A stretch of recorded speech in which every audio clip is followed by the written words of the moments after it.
las necesidades del método en el estudio de las religiones. Reivindicación de la necesidad del método, que a veces no queda tan claro y a veces no se plantea tanto.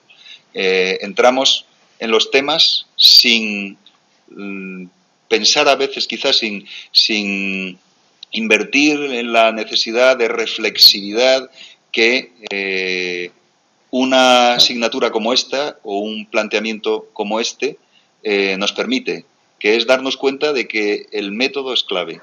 No es solo el estudio clave, el método, cómo se estudia, cómo se entra en el campo, cómo se observa cuando vayamos a hacer observación, cómo se lee, que a veces leer un texto, por muy antiguo que sea, es una observación. Estamos observando lo que el texto nos cuenta, ¿no?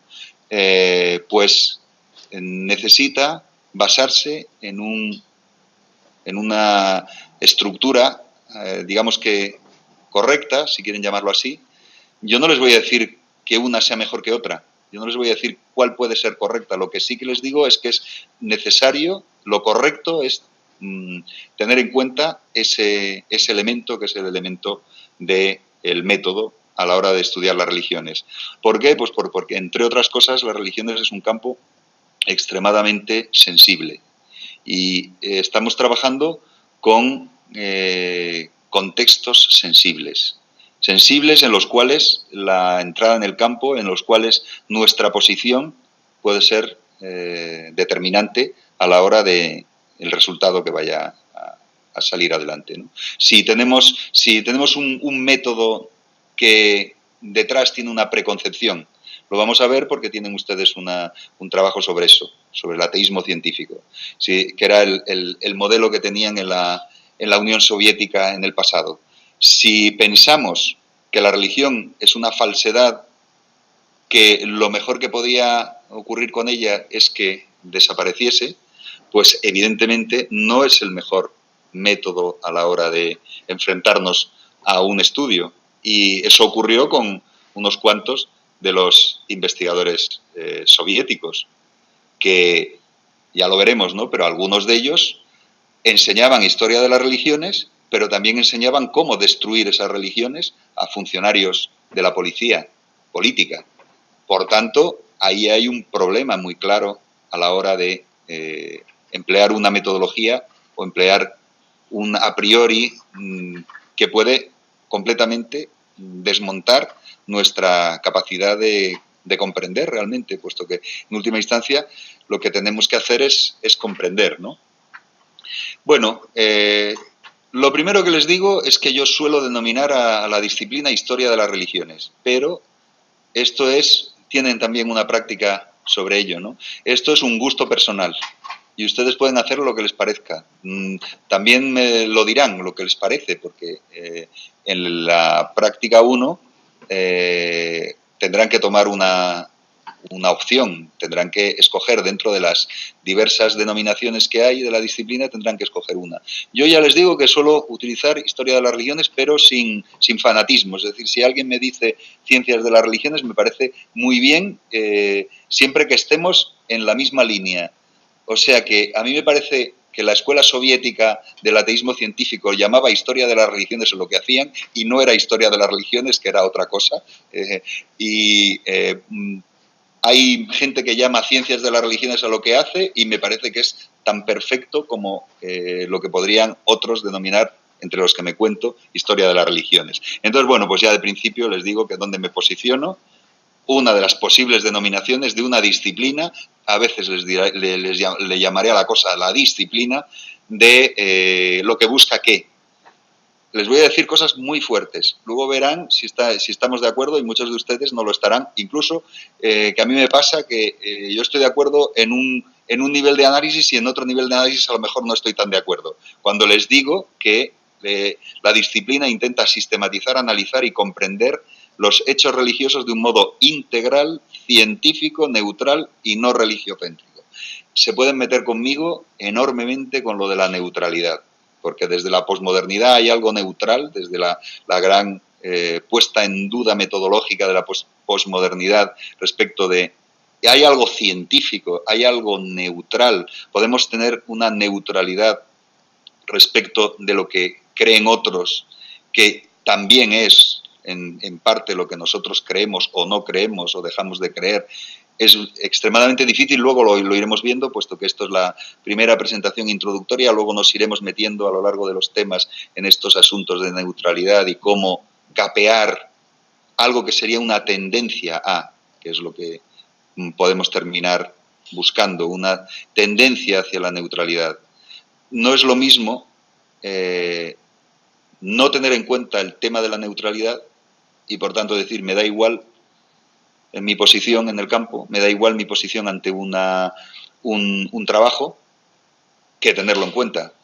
Soy ateo, me parece que esto es mentira, que todo es falso, y por tanto mi posición en el campo es en gran parte desmontar lo que me están contando la gente con la que trabajo, que lo puedo llamar, ya puestos así, mis objetos de estudio. Ni siquiera les tengo, los incluyo como la categoría de sujetos, los sitúo como objetos, por tanto no tengo ni siquiera una intersubjetividad con ellos, no tengo que tenerla. ¿Por qué? Pues porque en cierto modo mi a priori es que lo que piensan es una majadería.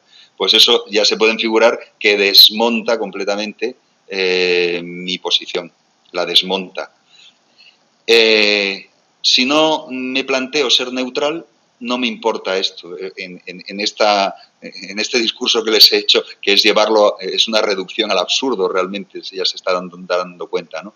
Pero es que el mero hecho de pensar que debemos de ser neutrales, o por lo menos debemos de tender a ser neutrales, nos impide tener esa posición. Nos impide plantear una posición de ese tipo tan extremadamente irrespetuosa hacia el tema de estudio y hacia la gente a la que estamos estudiando, o estudiamos gente que a lo mejor ha muerto hace 2000 años o lo que sea, pero son gente. Tenemos que verla como gente, no tenemos que cosificarla como si fueran textos de los cuales trabajamos como eso, como si fueran cosas. En las religiones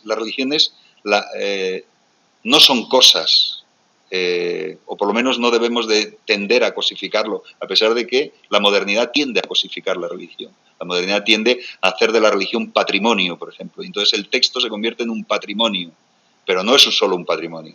No vamos a entender a la gente de Qumran si la vemos solo como patrimonio. Tenemos que intentar pensarlo como personas, como nosotros, en realidad, como personas que tenían unos planteamientos determinados. Y así lo podemos ver en todos los casos, ¿no?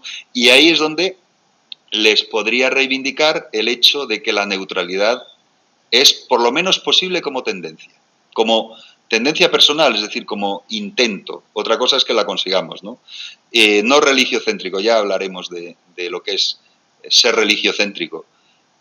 Entre paréntesis le he puesto no confesional, también, o sea, estamos trabajando que es una disciplina que se llama religiones, estamos trabajando el plural. Y eso es un elemento fundamental en lo que hacemos. ¿Qué es lo que nos permite? Bueno, luego lo veremos, pero no hacer teología. Nosotros no estamos haciendo teología, estamos haciendo otra cosa, otro asunto, ¿no? ¿Qué nos ocurre con las religiones? Pues por lo menos a nosotros. En otras culturas quizá no sea tan evidente. Yo he tenido alumnos y alumnas japonesas, por ejemplo, que tenían un nivel completamente distinto de percepción de las cosas. Por ejemplo, aquí les digo, la religión corresponden en nuestra cultura a un campo conceptual de comprensión inmediata, aunque de difícil definición. Es verdad. Es decir, nosotros somos capaces de detectar intuitivamente lo que es religión, pero no somos capaces probablemente de convertirlo, de verbalizarlo, de convertirlo en algo que lo podamos racionalmente exponer. Y eso nos ocurre mucho. Y a lo mejor a los japoneses no les ocurre de la misma manera. Es decir, que tengamos en cuenta eso y tengámoslo en cuenta también, porque en algún momento incidiremos en que la disciplina se construyó desde la mirada hacia Asia, desde la mirada hacia otras religiones, desde la mirada que iba más allá de tu propia religión. Ya veremos el caso de Max Müller y cómo lo plantea, ¿no? Claro, religiones, la cuestión ahora mismo, donde el foco donde lo tenemos es en ese mundo global que les estaba planteando.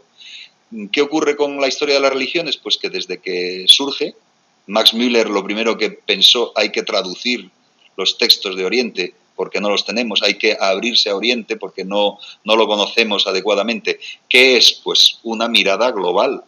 Una mirada global. La historia de las religiones tiene esa mirada global desde siempre. A pesar de todos los sesgos eurocéntricos que ha podido tener a lo largo del tiempo y puede seguir teniendo, que no les digo que no los tiene, que es cierto que sí, pero tiene por lo menos una vocación de globalidad, una vocación de mirar hacia la diferencia de un modo que no sea un modo de enfrentamiento, ¿no? Y de minusvaloración.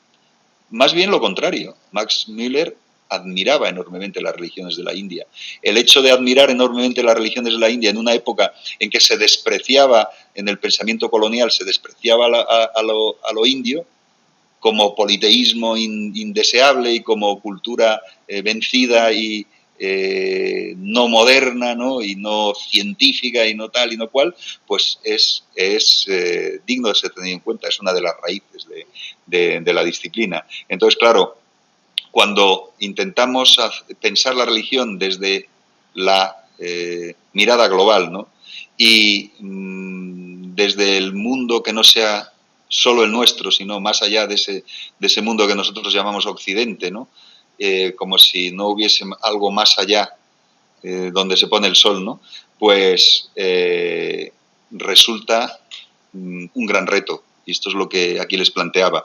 El gran reto de que lo religioso, la diferencia esa que nosotros vemos clara entre lo religioso y lo no religioso. Tienen un libro de Eliade que se llama Lo sagrado y lo profano, muy moderno en su planteamiento. Ese planteamiento tan moderno de la separación de sagrado y profano, que es fundamental en la definición que luego veremos o en otra sesión veremos qué hace Emil Durkheim, ¿no? Entre lo sagrado y lo profano, que es lo que determina lo que sería religión frente a lo que no sería religión, pues eso no está tan claro en otros contextos.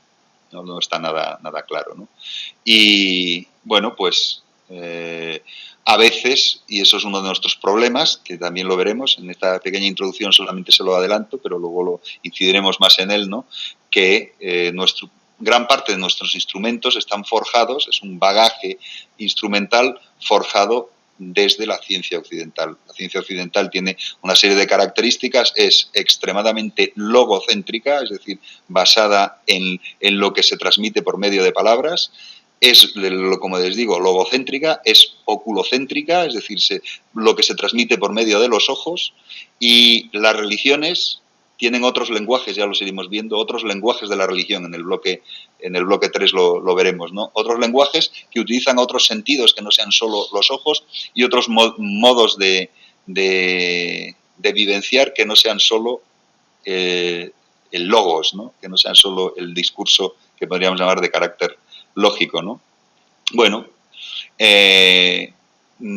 aquí podríamos entrar a las definiciones de religión, pero si quieren nos lo dejamos para más adelante y les voy paseando. Si les interesa, no tienen más que pinchar el hipervínculo y llegarían a otra de los temas en que se incide un poco más en algunas definiciones de religión, ¿no?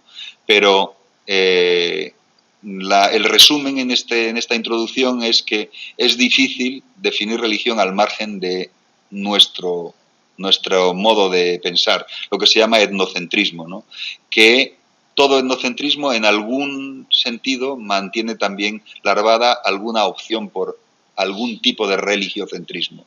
Nosotros hemos sido enculturados en un contexto religioso determinado que puede ser extremadamente difuso, pero que nos marca frente a otros enculturados en otro contexto diferente, ¿no?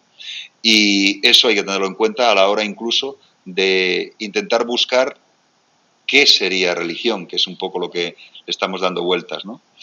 Es un tema que ya les digo, pues complejo. Por tanto, nos exige, desde el punto de vista de la metodología, nos resulta bastante exigente, ¿no? Que plantea un reto indudable. Lo veremos con más detalle más adelante, ya les digo, pero aquí solo adelantarles, ¿no? ¿De dónde sale de dónde sale la historia de las religiones o el estudio de las religiones o las ciencias de las religiones o como quieran llamarle? Pues tiene un ancestro, que lo que pasa es que es un ancestro que podríamos denominar no deseado, que son todas las teologías.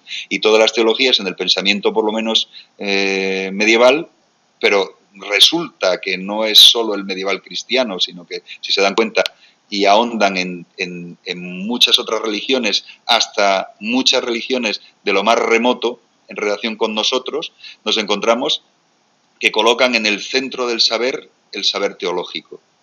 Y de ese saber teológico surge, por enfrentamiento en algún caso o por derivación en otro, dependiendo de los ámbitos en los que estemos, surge la disciplina de la que estamos hablando, ¿no?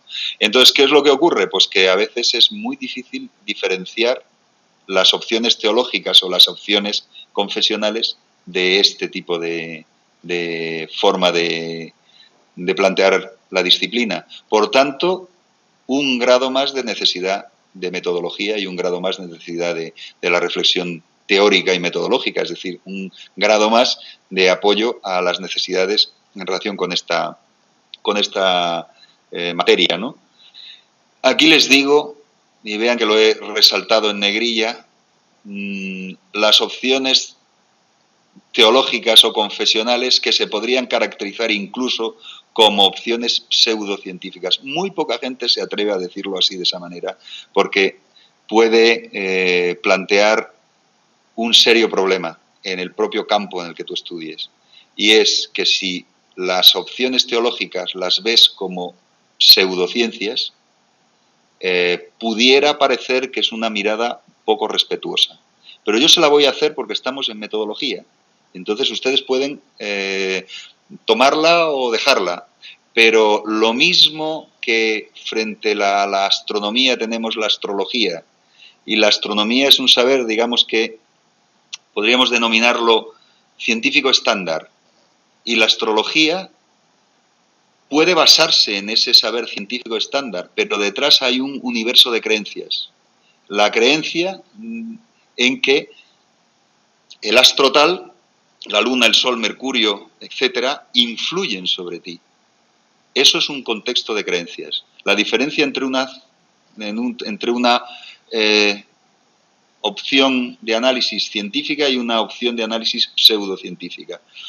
La historia de las religiones o las ciencias de las religiones, o como quieran llamarle, la disciplina, como les decía, la disciplina frente a la teología, ¿qué gran diferencia tiene? Que también lo desarrollarán más adelante un poco más sistemáticamente, pero la gran diferencia es que en un caso es un contexto de creencias fuertes y en el otro caso no. La historia de las religiones o la ciencia de las religiones, o como quieran llamarle, la disciplina no tiene por qué exigir que creamos. Enseñamos creencias, pero no enseñamos a creer. Los teólogos enseñan creencias y enseñan a creer. Y enseñan además qué es lo que se debe de creer, qué es lo correcto y lo incorrecto. Y esa es la gran diferencia. Pero a veces no es tan fácil de detectar. A veces no es tan fácil. Sobre todo no es tan fácil de detectar entre los ámbitos propios nuestros. Es decir, si somos, por ejemplo, españoles, pues nos resulta a veces muy difícil decir que una aproximación teológica no nos satisface cuando es una aproximación teológica católica, porque estamos acostumbrados a esas palabras. Esas palabras planteadas de esa manera. ¿Por qué? Porque en última instancia nosotros provenimos de ese saber. Nosotros provenimos de ese contexto. En otros contextos más del norte, pues sería la reflexión teológica evangélica frente a la de la historia de las religiones. Pero nos resulta extremadamente chocante cuando viene una reflexión teórica, por ejemplo, desde el hinduismo. Un ejemplo es Yogananda, que escribe un libro que se llama La ciencia de la religión, un tema tan interesante desde el punto de vista de este lío que tenemos de palabras, ¿no?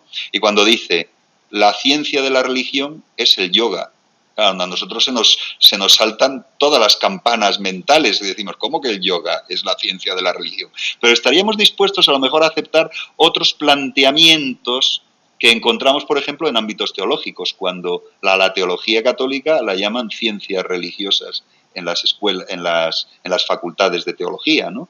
Y decimos, bueno, pues eso a lo mejor hasta lo toleraríamos. No sé si se dan cuenta el problema ante el que nos encontramos, y es que nos resulta difícil a veces el posicionarnos adecuadamente porque tenemos toda una carga de significados detrás que nos impregnan, porque impregnan los orígenes de la disciplina. Lo mismo que verán que impregnan las figuras y impregnan también, a lo mejor son capaces de detectarlo porque en algún caso, a pesar de que era extremadamente hábil en no caer en ello, lo encontrarán en el IAD también. Y eso es pues interesante a la hora de tenerlo en cuenta, ¿no? De tenerlo en cuenta, ¿no? Claro, parece dedicarse al mismo ámbito que las diferentes teologías, la religión. Todo el mundo se dedica al mismo ámbito. Incluso les digo algo más. Hay muchísima más gente interesada en el trabajo que hacemos, por ejemplo, desde la disciplina Historia de las Religiones, en los ambientes teológicos que a lo mejor en otros ambientes históricos en general o antropológicos. Eso ocurre mucho. Y eso es lo que lleva, por ejemplo, a la American Academy of Religion, de la cual hablaremos en su momento, a mezclar unos con otros y a no tener ningún problema en que allí haya gente que sean practicantes y gente que en una presentación, por ejemplo, de una comunicación a un congreso, pues de repente, más que comunicar exactamente una investigación, lo que esté es dando testimonio de su fe. Y entonces dices, vamos a ver, esto no es metodológicamente aceptable. Pero, ¿qué ocurre?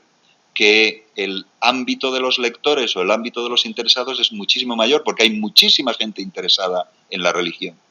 Hay muchísima gente interesada en la religión desde los contextos de creencias y eso, pues, a veces plantea, pues eso, serios problemas, ¿no? ¿Nosotros qué hacemos? Pues marcar una diferencia metodológica clara, lo que les decía antes, enseñar creencias sin enseñar a creer.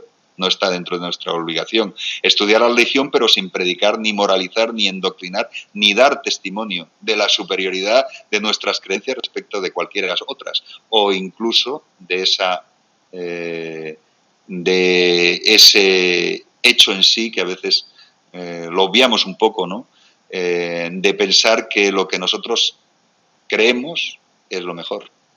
Y a veces caemos en ello. Es decir, que a veces pecamos de una especie de cientificismo que nos lleva a decir que quizá nuestras interpretaciones son mejores. Hay muchos campos en los cuales habrá que poner entre comillas las cosas, pero bueno, creo que este primer planteamiento es necesario, ¿no? Y la tarea es difícil, ¿no? Es un instrumento de gran utilidad, pero el estudio de la metodología, o por lo menos la inversión en reflexividad en este ámbito de la metodología es muy importante, pero no deja de plantear serios problemas. Cuando nos pasamos, es posible que ciertos campos no seamos capaces de entenderlos. Ya lo veremos. Esos campos que se llaman de asalto a la razón, que alguno hablaremos, la mística, por ejemplo, pues es extremadamente difícil de intentar aproximarse a ella solo pensando en una metodología, digamos que científica, entre comillas, estricta, ¿no? Entonces, ténganlo en cuenta. Pero eso no quiere decir, lo mismo que antes cuando hablábamos de la neutralidad, eso no quiere decir que caigamos en un relativismo total, metodológico total, ¿no? Con que nos llevaría a aceptar cualquier cosa. A aceptar también un testimonio. Pero para nosotros, vamos a ver, les explico muy rápidamente cómo yo vería el asunto. Cuando me encontrase con un testimonio, entro en un modo diferente. Nosotros a veces trabajamos de esa manera, trabajamos en modos de trabajo. Entonces tú te pones en un modo de trabajo que es el modo de trabajo observación, o te pones en un modo de trabajo que es el modo de trabajo de exposición, que es cuando estás con tus colegas exponiendo tu investigación. No es lo mismo que en el modo de observación. Pero cuando te viene alguien y de repente se pone a hacer testimonio en un congreso, pues directamente pasas de un lado a otro. Dejas de verlo como un colega y lo ves directamente como un elemento a observar y ya está. Ese sería un buen camino, que a lo mejor es una forma de neutralidad, también es una forma de neutralizar lo que entra por tus oídos, pero también es una forma de neutralidad, de ser capaz de mantenerte en el campo y entender el campo también. Porque ahí no lo tenemos que ver como un colega, cuanto como alguien que está expresando un nivel de creencias, ¿no? Que, claro, si nos gustan las religiones, evidentemente es algo que nos gusta escuchar también. Pero eso, ¿son nuestros colegas? Muchas veces los tenemos por tales, pero ¿hasta qué punto lo son? No son los mismos colegas. Y ya les tocará a algunos de ustedes y a algunas de ustedes en el futuro, cuando le tengan que evaluar algún artículo o tengan que estar en un tribunal poniendo notas y venga alguien que les cuente una historia absolutamente teológica y digan, esto no es exactamente de lo que se trataba. No podemos colocarlo en el mismo contexto, no podemos situarlo de la misma manera. No podemos situar, porque claro, llegamos a extremos. Hay gente que cree en ciertas cosas, por ejemplo, todos los que creen en religiones extraterrestres o ufológicas, los colocamos como colegas nuestros. No sé si se dan cuenta que plantea relativamente unos cuantos problemas. ¿Estamos dispuestos a colocar como un colega nuestro o un gran especialista, por ejemplo, en Qumran, que sea un creyente, que sepamos incluso que es un sacerdote? Pues también tendremos que tener cuidado con eso. Pero tendemos a tenerlo por colega, pero no tendemos a tener por colega a alguien que nos plantea un asunto que, desde el punto de vista de la lógica del trabajo, se sale de los parámetros, ¿no? Pues para todo esto sirve muchas veces la metodología, y la metodología en parte también nos hace miembros de un colectivo, que es el colectivo que está detrás de, si quieren llamarlo, la ciencia de las religiones, la historia de las religiones, una disciplina que está, ya lo irán viendo, en formación, está creándose y haciéndose, ¿no? Bueno, más pasos en todo esto, ¿no? Necesidad de reflexión metodológica. Ya les estoy planteando cosas un poco reiteradamente, ¿no? Que es este gusto que ya iremos viendo, ¿no? Por la comparación. El gusto por la comparación, que es característico en la disciplina. Y que si comparas, necesitas comparar en un ámbito de igualdad. Si no, no comparas. Si tú estás trabajando desde un nivel de verdad, dices, lo que yo pienso es la verdad. ¿Cómo lo comparas? Por ejemplo, mi idea de que Dios tiene que ser de tal manera, y de repente entro en un ámbito, no puedo comparar con alguien, con un contexto cultural en el que haya múltiples dioses que tengan puntos de vista diferentes, ¿no? Entonces, ese problema que nos encontramos sin duda, ¿no? Ese problema tenemos que intentar resolverlo de alguna manera. La comparación solamente se puede hacer desde un contexto de equilibrio entre los ámbitos que se comparan, no buscando mejores o peores. Con lo cual, no sé si se dan cuenta que nos tenemos que quitar de encima toda una losa que tiene que ver con, en cierto modo, esto que les cuento aquí, los modelos coloniales, ¿no? Nos tenemos que quitar la losa de pensar que hay una evolución cultural y que nosotros estamos en lo alto de esa evolución y los demás están por debajo, es decir, como se pensaba en el pensamiento colonial, que hay unos, en fin, pobrecitos míos, salvajes, bárbaros, o como quieran llamarle, y otros civilizados. Y un pensamiento no es comparable con el otro. Esa no es nuestra posición, entonces dense cuenta, ¿no? Las certezas etnocéntricas o religiocéntricas que se vienen abajo, la quiebra de los modelos coloniales, ¿no?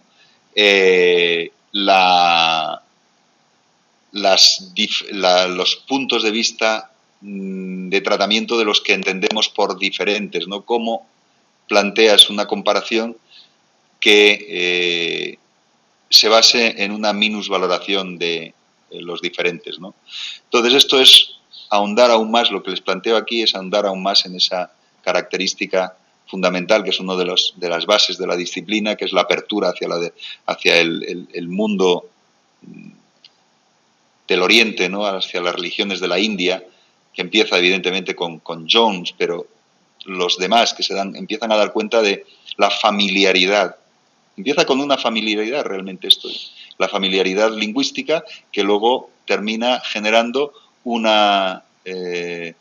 paso posterior, que es el intento de comprender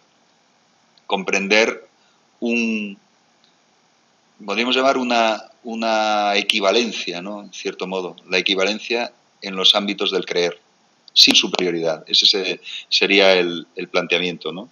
Entonces, bueno, la posición de respeto, que es la que les diré que es la fundamental, la posición de respeto que permita, pues eso, abrirnos a la comprensión, no entender a unos como centrales y a otros como marginales, los juegos de centro-periferia, todo eso, en el pensamiento postcolonial o en los pensamientos llamados decoloniales, pues es un elemento clave a intentar evitar. ¿Y cómo se evita? Por medio de la reflexión metodológica. Ese es el planteamiento, ¿no? Y otro elemento fundamental, que aquí también se lo planteo en esta introducción, la construcción, en cierto modo, de la disciplina se hace desde una mirada que probablemente tuvo un gran hito, aquí se lo traigo a colación, ¿no? Un gran hito en 1893 y en Estados Unidos, no en vano Estados Unidos, que es, digamos, que el ámbito en el cual se permitía a lo mejor no perfectamente armónica, pero una convivencia entre diversas religiones, amparada también, evidentemente, en la primera enmienda que hacen tan pronto a finales del siglo XVIII en Estados Unidos, el amparo a esta posibilidad de que las religiones coexistan. ¿Coexistan de qué manera? Pues desde la primera enmienda, sin que el Estado opte por una respecto de otra, sin una posición de establecimiento, sino una posición de libertad. Entonces, esa posición de libertad directamente construye un campo religioso, que es un campo religioso en el cual cabe la posibilidad de que las diversas religiones se entiendan y se comprendan de una forma respetuosa, igualitaria, digamos, o tendente a la igualdad y al respeto. Y eso es lo que encontramos en 1893 en el Parlamento Mundial de las Religiones, ¿no? En que, lejos de las iglesias dominantes de la vieja Europa, lejos de esa persecución religiosa de quienes optaban por algo diferente, pues se entabla un contexto de diálogo. Y ese contexto de diálogo marca, en cierto modo, una forma de abrirse. Y una forma de abrirse es, entre otras cosas, negar la exclusividad de unos respecto de otros o negar la preeminencia de unos respecto de otros, que es finalmente de lo que salió de allí. Es decir, abrirse a la variedad de las religiones. Vista la variedad de las religiones no como una monstruosidad, sino como sencillamente un hecho en sí, incontrastable. Es así, las religiones son variadas y no hay una ordenación jerárquica de las mismas, es una ordenación imposible, es el discurso final que se dio en el Parlamento Mundial de las Religiones, la imposibilidad de que una religión tuviese una preeminencia sobre cualquiera de las otras, ¿no? O el mero hecho de pensar que ese sería el camino. Entonces, no sé si se dan cuenta que ahí, en cierto modo, lo que era característico o era una tendencia de la gente que lo estaba trabajando desde la academia se convierte también en una forma de relación entre las religiones, ¿no? Y eso que es, pues sencillamente, el marco en el que nos movemos. Plural en vez de singular. Mirada global miradas sin hegemonías, de principio, miradas en que la posición en el campo no es una posición de preeminencia de lo que yo defiendo o pienso, no es una preeminencia de lo que hay detrás de mí y de mis creencias, sino justamente un intento sistemático, y ahí está la reflexión metodológica, un intento sistemático de no caer en esa posición, que ese es lo que yo les decía, ¿no? Una posición de apertura evidente a la diversidad, una apertura a un mundo abierto, marcado por la multiplicidad, es decir, por las religiones frente a la religión, ¿no?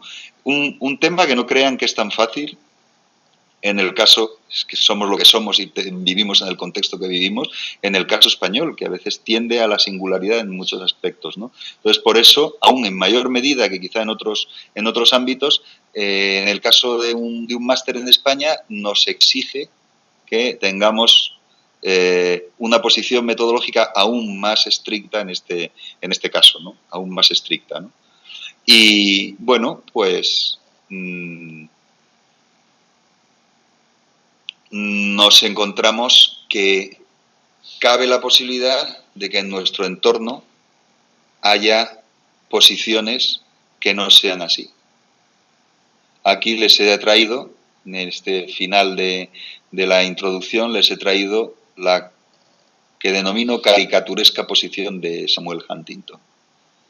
¿Por qué? Pues porque ha sido extremadamente influyente con su choque de civilizaciones y al plantear que, de un modo muy poco respetuoso, que cabe la posibilidad de que una civilización no sea aceptable, porque no pueda, por razones religiosas, y es lo que él plantea en relación con la civilización islámica, no pueda adaptarse a nuestras formas de convivencia.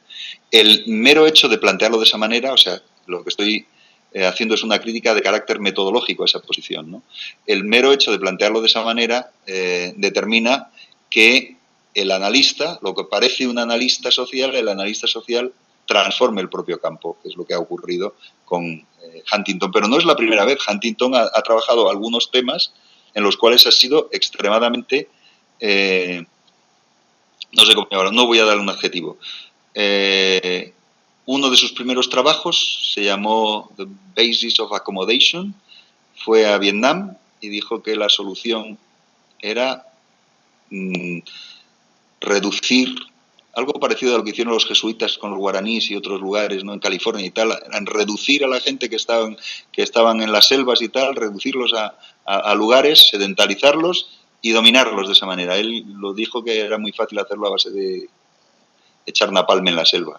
Entonces quemas la selva y no les queda otra que tal. Esa fue una de sus geniales ideas. Otra de sus ideas fue la del choque de civilizaciones. Otra de sus ideas fue que se estaba disolviendo la identidad americana y que había que hacer un muro con México. Y de repente, no sé si se dan cuenta cómo puede una posición que podría ser académica puede influir tanto en el campo. ¿Esto qué quiere decir y por qué se lo estoy contando aquí en una introducción a una asignatura de metodología? Pues porque hay que tener mucho cuidado con nuestro método, porque puede llegar a determinar lo que digamos, consecuencias que pueden ser tremendas. Y el caso de Huntington, desde mi punto de vista, es ejemplar. Es decir, hasta qué punto una posición metodológica que puede ser, yo pienso que es una especie de indigestión de Max Weber, pero bueno, que puede llevar a una distorsión completa del campo. Y el campo religioso ahora es un campo, también hay un campo religioso global, es decir que, y ese campo religioso global yo preferiría que estuviese más en la línea del parlamento, del primer parlamento de Chicago, que de posteriores asuntos, ¿no? Y recuerden que el primer parlamento de Chicago fue muy interesante, pero que se tardó un siglo en hacer el siguiente. Y en ese siglo es uno de los peores siglos de la historia nuestra, ¿no? Con las guerras mundiales, con las guerras frías y calientes, etcétera, y con unos problemas de incapacidad de entender al otro, ¿no? Y justamente la finalidad, en cierto modo, de esto que les estoy planteando es esa, ¿no? La de abrir la perspectiva, abrir nuestra mirada, ¿no? Por todo ello, les estoy llevando en esta introducción al punto que quería plantearles. Diferente de la teología, diferente de esa otra especie de teología que fue el ateísmo científico, diferente de las miradas desde la singularidad, diferente de las miradas desde la confesionalidad. Pues lo que les planteo es que podríamos reivindicar desde el punto de vista metodológico la existencia de un campo autónomo de investigación y también un campo autónomo de práctica docente, ¿no? Un campo autónomo que sería el estudio de las religiones o las ciencias de las religiones o la historia, pero entendido historia desde de una posición muy, muy abierta, no una posición de solo sometido, digamos, a los rigores y características de las disciplinas históricas, sino más bien entendido como una historia que sería una mezcla de las aproximaciones a lo social y a lo colectivo y a lo cultural. Ese sería el planteamiento, con lo cual no sería tan diferente una historia de las religiones, de una antropología de las religiones, de una sociología de las religiones, de una, etcétera, etcétera, de todo esto, ¿no? Entonces, bueno, lo que les planteo es que estimo que es un campo autónomo. Están ustedes en un máster de ciencias de las religiones y, por tanto, en cierto modo, están ya reconociendo esa autonomía del campo, es decir, un carácter de disciplina específica, ¿no?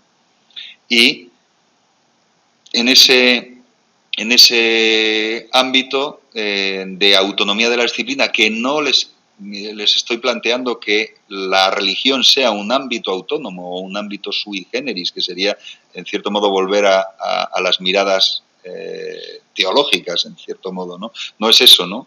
Ni les voy a plantear que el ser humano es un ser humano religioso por naturaleza y esencia, como se plantean en algunas de las opciones que dicen que el ser humano es un homo religiosus, ¿no? Pues no es, ya lo verán, que no es esa mi posición, ¿no?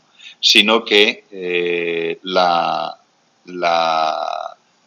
el tema como tal permite una aproximación disciplinar autónoma. Eso es lo que les quería plantear, ¿no? Y que necesita, dada la ambición de una reivindicación de una disciplina autónoma, necesita una posición o una aproximación de carácter general o generalista. Es decir, no centrarnos solo en un aspecto. Es una reflexión de carácter metodológico. Eso no quiere decir que luego, cuando hagan ustedes su trabajo fin de máster o cuando hagan en el futuro tesis doctorales, no tengan que centrarse, pero nunca obviar o nunca abandonar la posición general, nunca abandonar el planteamiento general, ¿no? Nunca abandonar la aproximación generalista, porque la aproximación generalista lo que nos permitirá es mirar desde el fenómeno en general. Ustedes tratan, por ejemplo, un ritual determinado en un ámbito cultural determinado. Por ejemplo, el ritual podría ser